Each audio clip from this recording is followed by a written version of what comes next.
आज 3 मई 2024 एक fresh entry ली थी, एग्ज़िट भी लिया था, छोटा सा प्रॉफिट भी बनाया था इसमें। उसको देख लेते हैं। इसके लिए जो हमने एक्साइड इंडिया पे लिया था उसके लिए देखते हैं। मैं आपको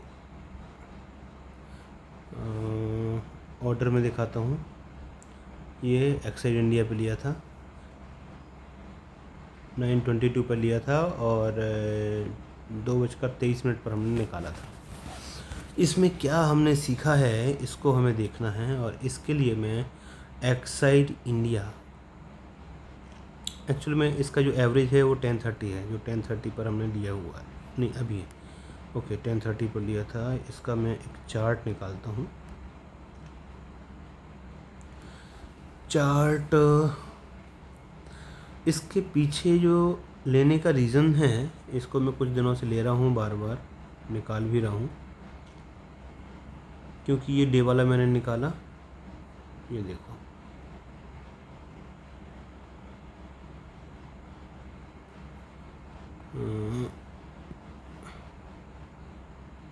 एक्साइड सी, तो एक्साइड इंडिया लेने का मेरा रीज़न ये था, अगर देखा जाए तो यहाँ पर जो डे चार्ट में यहाँ पर एक मिनट, इसको थोड़ी सा मोटा जैसे ही लगाते हैं।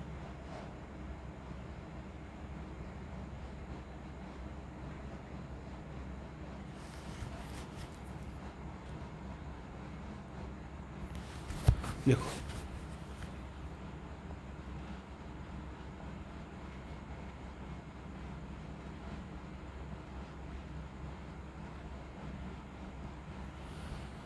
यहाँ पर मैंने एक ट्रेंड लाइन बनाई है, इसको ब्रेक किया,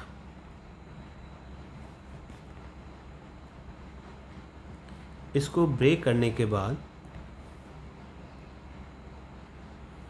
ये ब्रेक किया, ये करीब ब्रेक करता है 4 अप्रैल को, 4-5 को, और यहाँ पर एक न्यूज़ आती है कि जो किया इंडिया है उसने कुछ करार किया है एक्साइड इंडिया के साथ कि अपनी सारी गाड़ियों में वो केवल एक्साइड की बैटरी यूज़ करेगी, या फिर कहें कि जो इनका इलेक्ट्रिक व्हीकल्स हैं उनमें जो बैटरी यूज़ करने वाली है वो एक्साइड की करने वाली है। और मार्केट एकदम से बूम हुआ, ढम ढम ढम ढम ढम ढम, और मार्केट ऊपर जा रहा है लगातार। ठीक है, अब लेकिन प्रॉब्लम यहाँ पर क्या आई, जब मार्केट यहाँ पहुँच गया तो डर लगता है कि पता नहीं अब मार्केट और जाएगा कि नहीं जाएगा, फिर नीचे नहीं आ जाए।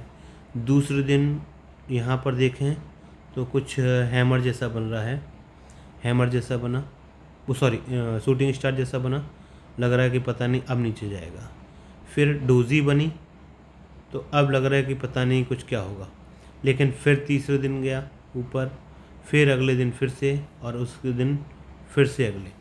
तो कॉन्फिडेंस नहीं आ पाता है, हर जगह ऐसा लगता है कि पता नहीं ये मार्केट जाएगा ऊपर, नहीं जाएगा, कितना जाएगा। ठीक है, फिर यहाँ पर अब एक नई चीज़ होती है।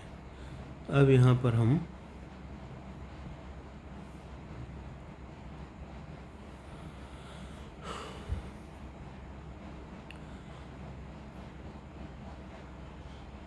अब यहाँ पर एक दिन ट्रेड लेते हैं, क्योंकि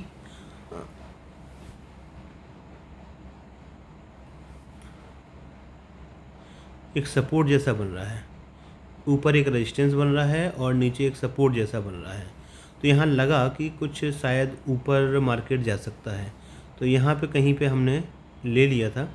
लेकिन जो 9 EMA है, यहाँ तक टच करके, जहाँ पर मेरा करीब 4 से 5 हज़ार का लॉस चल रहा था, तो मुझे लग रहा था कि अगर इसके नीचे क्लोज़ करेगा तो मैं एग्ज़िट हो जाऊँगा। लेकिन यहाँ तक गया, मैंने यहाँ पर एवरेज भी हालांकि नहीं किया, और यहाँ से वापस प्रॉफिट में गया, तो करीब यहाँ पे 900-1000 रुपये का प्रॉफिट यहाँ पे लेके हम बाहर निकले थे। लेकिन अब ये पता है कि जब यहाँ पर शूटिंग नए EMA के ऊपर हैमर बन रही है, तो यहाँ पे पॉसिबिलिटीज़ होती है कि मार्केट ऊपर जाएगा। और कहाँ तक जाएगा, ये जो रेजिस्टेंस है वहाँ तक जा सकता है। और यहाँ पर मैं एग्ज़िट हो गया था, या कहें शायद कुछ छोटे से लॉस में एग्ज़िट हुआ था, 400-500-700 रुपये तक के लॉस में एग्ज़िट हुआ था। लेकिन मार्केट गया था करीब ये 20 से 22 रुपये कुछ इस टाइप से गया था। तो फिर बड़ा लगता है कि यार ऐसा क्यों। तो आज फिर एंट्री कर ली, और एंट्री करने के बाद फिर नीचे तो लॉस में काफ़ी देर बैठ रहे, और फिर थोड़ी सी प्रॉफिट के बाद हम निकल गए। चलो अभी हम जाते हैं इसके ऑप्शन में, जाते हैं ऑप्शन के चार्ट पर जाते हैं, और ऑप्शन के चार्ट को हम पहले देखते हैं एक बार। ये इसको मैं 5 मिनट में लगा देता हूँ। ये देखो, अब चूँकि कल ट्रेड नहीं ले पाए थे उसकी वजह से ये क्लोज आज का है, ओपन ऊपर हुआ, मार्केट नीचे गया, और हमने कब ले लिया था, ये देखो एग्जिट, ये लिया हमने, ऑर्डर एग्जीक्यूटेड 922 पर लिया था और 1423 पर निकाला था, 1030 पे लिया और 1090 पर निकाला। अब ये क्यों निकाला, क्योंकि मन के अंदर क्या था पता नहीं, ये प्रॉफिट नीचे आया है फिर से ऊपर नहीं चला जाए तो कुछ ऐसा हो, और यहाँ पर हमने ट्रेड ले लिया, कोई लॉजिक नहीं, कोई कुछ नहीं। अब कई बार मार्केट यहाँ से रिवर्स भी हो जाता है, लेकिन देखो एक ध्यान रखना है कि हमें चढ़ती हुई गाड़ी में तभी चढ़ना है जब हमारी कैपेसिटी हो कि हम उसके बराबर दौड़ सकते हैं और उसको पकड़ सकते हैं, चढ़ सकते हैं, ना कि ऐसा कि हम गिर जाएं और हमें कुछ लॉस हो जाए। तो यहाँ पर क्या हमने बीच की बीच ले ली एंट्री, थोड़ी बहुत ऊपर गया होगा और उसके बाद तो मार्केट लगातार नीचे गया। ठीक है, मैंने छोड़ दिया, मैंने कहा चलो ठीक है, मई का है तो कितना लंबा जाएगा। इसके बाद मार्केट गया, थोड़ी सा प्रॉफिट दिखाया, 600-700 रुपये का प्रॉफिट, 800 रुपये तक का प्रॉफिट दिख रहा था, और मैं वहाँ पर नहीं निकला, लेकिन उसके बाद वापस ये 3-4 हज़ार रुपये के लॉस तक आ गया। इस तरीके से अब ये पूरा दिन खेल चलता रहा, देखते रहे मार्केट। अब यहाँ पर देखो ध्यान देने वाली बात है कि अगर हम एक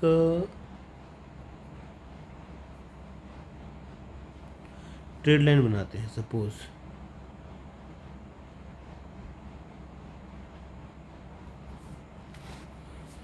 तो ट्रेड लाइन बनने का इंतज़ार करना पड़ेगा, क्योंकि हम कहीं पर भी लेंगे तो प्रॉब्लम ही प्रॉब्लम होगी।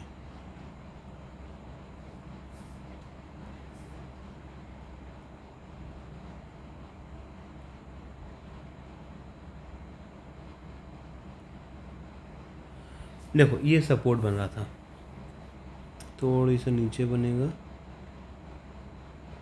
ये बना सपोर्ट, ठीक है। अब लेने का रीज़न कुछ नहीं, बीच में हमने ले लिया, बीच में लेने के बाद मार्केट नीचे जा रहा है, नीचे ऊपर। अब देखो जब मार्केट ने ये ब्रेक किया ट्रेंड लाइन को, तो करीब मैं यहाँ पर निकल गया, 1090 करीब यहाँ पर निकल गया, और मार्केट में हमने ऊपर लिया था। अब मान के चलो कि अगर मैं उसको नहीं लेता वहाँ से,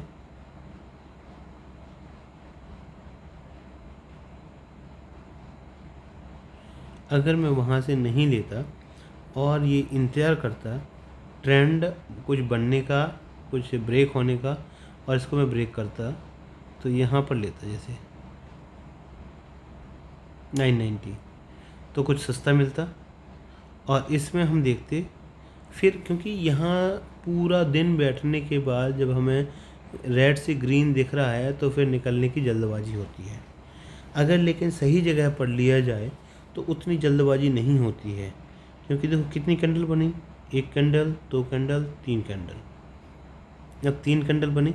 अब हमें देखो एग्ज़िट कैसे मिलेगा, एग्ज़िट मिलना था जो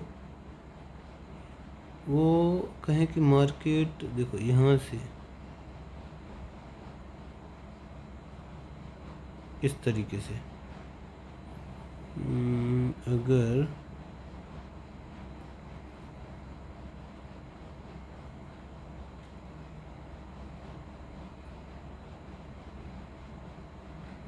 अभी देखो ये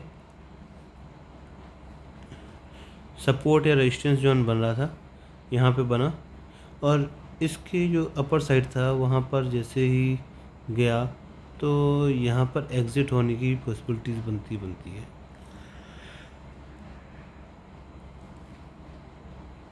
तो यहाँ पे एग्ज़िट हो सकते थे, यानी कि 9 साढ़े 9 रुपये का लेते और करीब 12 रुपये का 12 रुपये में हम निकल सकते थे, क्योंकि ये रेजिस्टेंस जोन है। या अगर देखो वहीं पे मार्केट घूमने लगा तो यहाँ पर हम निकल सकते थे। तो जो मुझे करीब 1 रुपये से भी कम मिला, तो यहाँ पर हमें करीब मिल सकता था 2 से 3 रुपये तक हम आराम से बना सकते थे। तो यहाँ पर कहने का भाव ये है कि मार्केट को वॉच करना है, इंतज़ार करना है, जिसमें भी ट्रेड करना है लगातार देखते रहो। जहाँ पर लगे कि यहाँ पर ये चीज़ बन रही है उस पर थोड़ी सी नज़र रखो और उसको लेने का ट्राई करो। ये इस तरीके से छोटी छोटी चीज़ें हैं, उनको करते रहेंगे तो एक दिन अवश्य प्रॉफिट बनेगा, और इन चीज़ों को ही देखना समझना है। Okay, thank you.